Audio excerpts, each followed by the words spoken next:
Weimar Republic. Germany बताओ, Germany की राजधानी बर्लिन। तो बर्लिन पहुंचे हम लोगों, और बर्लिन पहुंच के सीधी एक बात बोल लीजिए, suspension of fundamental rights during emergency. लिखो, suspension of fundamental right during emergency. Suspension of FR fundamental rights during emergency. Provisions कहां से लिए थे हम लोगों ने? 1935 के एक्ट से। और suspension of fundamental rights Weimar Republic से। अब वेमर रिपब्लिक है क्या, पहले तो ये जानना जरूरी है। एक राजा हुए जर्मनी के, जिनका नाम था विलियम केसर सेकंड। उन्होंने एक फेमस डायलॉग मारा कि मेरा इस छोटे से साम्राज्य में जी घुटता है, मुझे भी ब्रिटेन जैसा साम्राज्य चाहिए जिसका सूरज कभी नहीं ढलता है। मेरे को भी जापान की तरह फैलना है, मेरे को भी और देशों की तरह बाहर निकलना है। जब व्यक्ति के मन के अंदर इतना भौतिकवाद आ जाता है, साम्राज्यवाद आ जाता है, तो ऑलरेडी जो फैले हुए लोग होते हैं उनके साथ उनका टकराव होता है। टकराव होता है तो लड़ाइयाँ होती है, लड़ाइयाँ होती है तो विश्व युद्ध होते हैं, और विश्व युद्ध होता है तो जर्मनी गिरता है। फर्स्ट वर्ल्ड वॉर 1914 खत्म होता है वर्साई की संधि, ट्रीटी ऑफ वर्साई 1919 के अंदर। ट्रीटी ऑफ वर्साई के तहत जर्मनी होता है, वहां पर राजतंत्र खत्म कर दिया जाता है, यानी जो राजशाही थी जर्मनी की वो खत्म हो जाती है। खत्म होगी तो कोई ना कोई शासन व्यवस्था तो चलेगी वहां पे। जो शासन व्यवस्था चलाने के लिए बैठक हुई वो हुई थी वेमर जगह पे, और ये वेमर जगह पड़ती है जर्मनी के अंदर, एक जगह है वेमर। वहां पे इकट्ठा हुए लोग, इकट्ठा होने के बाद में उन्होंने कहा जर्मनी को अब हम लोग गणतंत्र बना देते हैं। पहले जर्मनी क्या था, मोनार्क था, चांसलर तो वहां पे भी हुआ करते थे। अब इसको क्या बनाएंगे, रिपब्लिक बनाएंगे। रिपब्लिक बना के इसको खूबसूरत देश बनाएंगे, जर्मनी बना देंगे। ठीक है, उसके बाद में क्या करते हैं, वो एक कानून बनाते हैं, संविधान बनाते हैं। उस संविधान के अंदर ये प्रोविजंस रखे जाते हैं। ये संविधान बनाने की जरूरत इसलिए पड़ी कि वहां पे इकोनॉमिक क्राइसिस आ चुका था। बहुत सारे जो राइन वैली थी उसकी रोड घाटी है, सभी को फ्रांस ने ले लिया था, बहुत सारे सैंक्शंस लगा दिए थे। और जो वार ब्यूटी थी, वार एल्यूमिनी थी, यानी कि जो वार में खर्चा हुआ था फर्स्ट वर्ल्ड वॉर में, सारा का सारा जर्मनी को ही देना था, फ्रांस को, ब्रिटेन को, और भी दो जितने भी थे उनको। तो जर्मनी एक क्राइसिस में आ गया। तो क्राइसिस में आ गया तो इमरजेंसी लगानी पड़ेगी। इमरजेंसी लगानी पड़ेगी तो लोगों के कुछ तो फंडामेंटल राइट्स है उनका सस्पेंशन हो जाएगा। तो ये बात हम लोगों ने देखी जर्मनी के अंदर। फिर हम लोगों ने वहां से सीखा कि अगर हिंदुस्तान में ऐसी क्राइसिस आती है, इमरजेंसी लगती है, क्योंकि इमरजेंसी प्रोविजंस हम लोग 1935 में लेके आ गए थे, 352 में, 356 के अंदर और 360 में।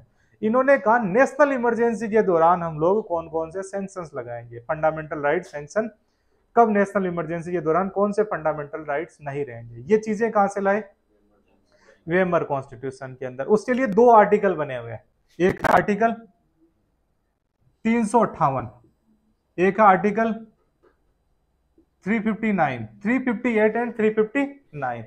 358 के आर्टिकल के अंदर यह होता है कि जब नेशनल इमरजेंसी लगती है देश के अंदर, राष्ट्रपति लगाते हैं कैबिनेट की सिफारिश पे। कौन से आर्टिकल में, आर्टिकल 352, 352 के तहत नेशनल इमरजेंसी 3 ग्राउंड पे लगाई जाती है, war, external aggression and armed rebellion. Internal disturbance जो है वो हटा दिया गया था 44th कॉन्स्टिट्यूशन अमेंडमेंट एक्ट से, 44वें संविधान संशोधन से हम लोगों ने उसे हटा दिया।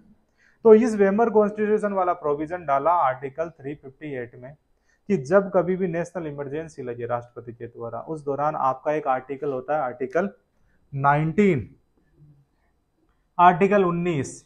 आर्टिकल 19 का जो पार्ट 1 है उसमें आपको कुछ फंडामेंटल राइट्स दिए गए हैं, और वो फंडामेंटल राइट्स आजकल है 6 फंडामेंटल राइट्स, जैसे कि right freedom of speech and expression, freedom of assemble without arms, peaceful assembly without arms, freedom of association, union and cooperative society, freedom move with in the territory of India. ठीक है ना, इस प्रकार से total कितने freedom है, 6 freedom है। तो जैसे ही नेशनल इमरजेंसी लगेगी, आपका freedom of speech, expression, vocation, आपका कोई प्रोफेशन, ट्रेड फॉलो करना है, कहीं पे भी सेटल होना है, जितने के जितने 6 के 6 फंडामेंटल राइट्स हैं ऑटोमेटिकली सस्पेंड हो जाएंगे। अलग से इसके लिए कोई राष्ट्रपति को नोटिफिकेशन निकालने की जरूरत नहीं रहेगी। तो ये कहां से लिया प्रोविजन, वेमर रिपब्लिक। क्या बोलता है आर्टिकल 358 कि जब भी देश में राष्ट्रीय आपातकाल अर्थात नेशनल इमरजेंसी लगेगी, उस दौरान आपका जो आर्टिकल 19 है ऑटोमेटिकली सस्पेंड हो जाएगा। खत्म नहीं होगा, क्या हो जाएगा? सस्पेंड हो जाएगा। सस्पेंड होने का मतलब आपके ऊपर कोई लेजिस्लेटिव कार्रवाई भी की जा सकती है और एग्जीक्यूटिव कार्रवाई भी की जा सकती है। यानी आप कहीं पे इकट्ठा हुए, पुलिस आपको जबरदस्ती उठा के ले जा सकती है, आपको आन मिलो सजना से मिला सकती है। उसके लिए आप आर्टिकल 32 में सुप्रीम कोर्ट में नहीं जा सकते कि मेरे फंडामेंटल राइट का वोलेशन हुआ है। हम लोग तो शांतिपूर्ण इकट्ठा हुए थे यहाँ पे, मैं तो अपने बात ही बोल रहा था, मन की बात बोल रहा था, शांति से बोल रहा था, कोई भड़काऊ भाषण नहीं दे रहा था। बावजूद इसके आजकल 32 नंबर और 226 नंबर की बस जाती ही नहीं। यानी कि आर्टिकल 32 और आर्टिकल 226 ये भी सस्पेंड कर दिए जाते हैं, आप मूव ही नहीं कर सकते। और जो भी लेजिस्लेटिव एक्शन लिया गया है, एग्जीक्यूटिव एक्शन लिया गया है, उसके खिलाफ कोई कार्रवाई भी नहीं हो सकती। यानी संबंधित जो पुलिस अधिकारी रहेंगे, जो भी विधान बनाया गया है, उन पे भी किसी प्रकार की कानूनी कार्रवाई नहीं की जा सकती। यानी कौन सा आर्टिकल खत्म हो जाता है आपका नेशनल इमरजेंसी के दौरान? आर्टिकल 19, 19वां आर्टिकल, ठीक है ना। कितनी फ्रीडम है वहां पे? 6 प्रकार की फ्रीडम है। अब आया इमरजेंसी लग गई, फिर नेशनल इमरजेंसी इंटरनल डिस्टर्बेंस के आधार पर लगी 25 जून 1975 को। इंदिरा गांधी ने इमरजेंसी लगाई। इमरजेंसी लगाई तो सरकार बदली। 1977 के अंदर नई सरकार आती है, जनता पार्टी की सरकार, प्रधानमंत्री होते हैं मोरारजी देसाई। मोरारजी देसाई की जो सरकार है वो लेके आती है 44वां संविधान संशोधन, 44th कॉन्स्टिट्यूशन अमेंड एक्ट 1978। उसमें एक प्रोविजन ऐड किया जाता है कि अगर वार होगा, अगर एक्सटर्नल एग्रेशन होगा, तब तो आर्टिकल 358 के तहत जो आर्टिकल 19 है वो सस्पेंड हो जाएगा। अगर आर्मर्ड रिबेलियन हुआ है तब आर्टिकल 19 सस्पेंड नहीं होगा। तो ये बताओ आर्टिकल 358 के तहत किस कंडीशन के अंदर आर्टिकल 19 सस्पेंड नहीं होता है? जब नेशनल इमरजेंसी आर्मर्ड रिबेलियन यानी सशस्त्र विद्रोह के आधार पर लगाई जाती है। किससे चेंज किया हम लोगों ने? ये 44th कॉन्स्टिट्यूशनल अमेंडमेंट एक्ट। क्यों चेंज लेके आए? क्योंकि हमारी जब नेशनल इमरजेंसी लगी थी इंटरनल डिस्टर्बेंस के आधार पे, उस दौरान यहाँ पे आपके सभी फंडामेंटल राइट सस्पेंड हो गए थे। बोलने का अधिकार नहीं था, जो बोलेगा जेल में जाएगा। और किससे मिलेगा? आन मिलो सजना से मिलेगा। सभी नेताओं को जेल के अंदर डाल दिया गया था, किसी व्यक्ति को मिलने का अधिकार नहीं था। ऐसी कंडीशंस कर दी गई थी। फिर क्या होता है कि एक आर्टिकल तो ये हो गया 358, दूसरा आर्टिकल कौन सा होता है? 359। अब 359 के अंदर भी यही कहा गया है कि जब भी नेशनल इमरजेंसी लगती है उस दौरान क्या होता है कि जो आपका आर्टिकल 32 होता है वो ऑटोमेटिकली सस्पेंड हो जाएगा। आर्टिकल 32 का मतलब होता है कॉन्स्टिट्यूशनल रेमेडीज का राइट टू कॉन्स्टिट्यूशनल रेमेडी, यानी संवैधानिक उपचारों का अधिकार। अब वो कैसे खत्म होगा? अब आर्टिकल 359 के अंदर क्या किया जाता है? आर्टिकल 19 तो वैसे सस्पेंड हो गया 358 के तहत। अब क्या होता है, आपके पास में और भी तो फंडामेंटल राइट्स हैं। आर्टिकल 14, 15, 16, 17, 20, 21, 22, 23, 24, 25, 26, 27, 28, 29, 30, 31, ये भी तो फंडामेंटल राइट्स हैं। ये फंडामेंटल राइट्स के अगर आपको सस्पेंड करना है तो अलग से नोटिफिकेशन निकालना पड़ेगा राष्ट्रपति को। राष्ट्रपति नोटिफिकेशन निकालते हैं कि आर्टिकल 14, 15, 16 सस्पेंड किए जाते हैं, आर्टिकल 20, 21 सस्पेंड किए जाते हैं। इस प्रकार से नोटिफिकेशन निकाला जाता है राष्ट्रपति का। कौन से आर्टिकल में? आर्टिकल 359 में, नेशनल इमरजेंसी के दौरान। 19 तो ऑटोमेटिकली सस्पेंड, बाकी के फंडामेंटल राइट्स को सस्पेंड करना है। जैसे आर्टिकल 23 को सस्पेंड करना है। आर्टिकल 23 ये बोलता है फोर्सफुल लेबर, बेगार और इमोरल ट्रैफिकिंग, इससे संबंधित है। अब क्या किया कि यहाँ पे नेशनल इमरजेंसी लग गई, राष्ट्रपति ने एक आदेश जारी कर दिया कि जितने भी हट्टे कट्टे नौजवान लोग हैं सबको पकड़ के लेके आ जाओ और यहाँ पे पुलिया बनवाओ, इनको मजदूरी पे लगा दो। बहुत दिन हो गए इनको आराम करते हैं। अब देश को थोड़ा सा चाइना की तरह आगे बढ़ाते हैं, सबको फैक्ट्रियों में लगा दो, इनको खूब सारे मोबाइल बनाएंगे। ठीक है, आजकल शिवांशु बॉडी बना रहा है तो इसको हम लोग इनका इंचार्ज बना देंगे, ऐसा आदेश जारी कर दिया। उसके लिए अगर आपने आदेश नहीं निकाला है, कौन से आर्टिकल के थे? 23 के तहत, तो आप सुप्रीम कोर्ट जा सकते हो 32 में। राष्ट्रपति ने कह दिया कि सबको ले जा सकते हो, तो आपको नेशनल इमरजेंसी में उठा के ले जा सकती है पुलिस। समझ में आ गया?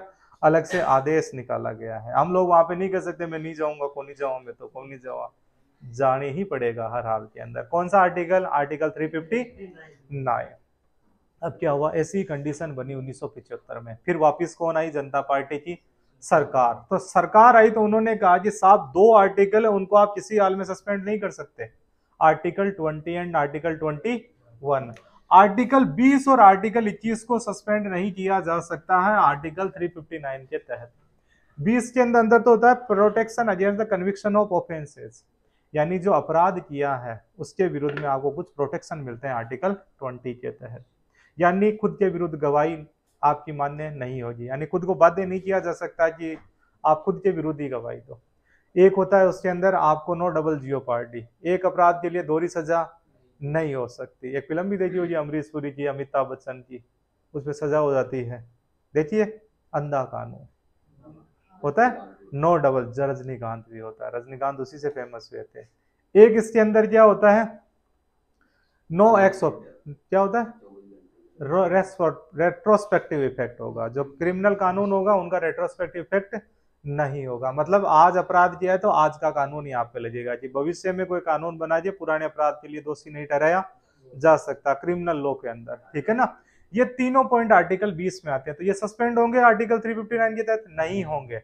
एक होता है right to life and personal liberty, जिंदगी जीने का अधिकार, स्वतंत्रता का अधिकार। आपके जीवन को बिना प्रोसीजर एस्टैब्लिश बाय लॉ, विधि द्वारा स्थापित प्रक्रिया के बिना आपके जिंदगी और पर्सनल स्वतंत्रता को कोई नहीं छीन सकता, यह आर्टिकल 20 बोलता है, 21। तो इन दोनों को सस्पेंड नहीं किया जा सकता। ये कौन से संविधान संशोधन से ऐड कर दिया हम लोगों ने? 44वें संविधान संशोधन, 44th कॉन्स्टिट्यूशन अमेंडमेंट एक्ट। तो ये बताओ सस्पेंशन ऑफ फंडामेंटल राइट्स कहां से लिए हम लोगों ने ड्यूरिंग इमरजेंसी?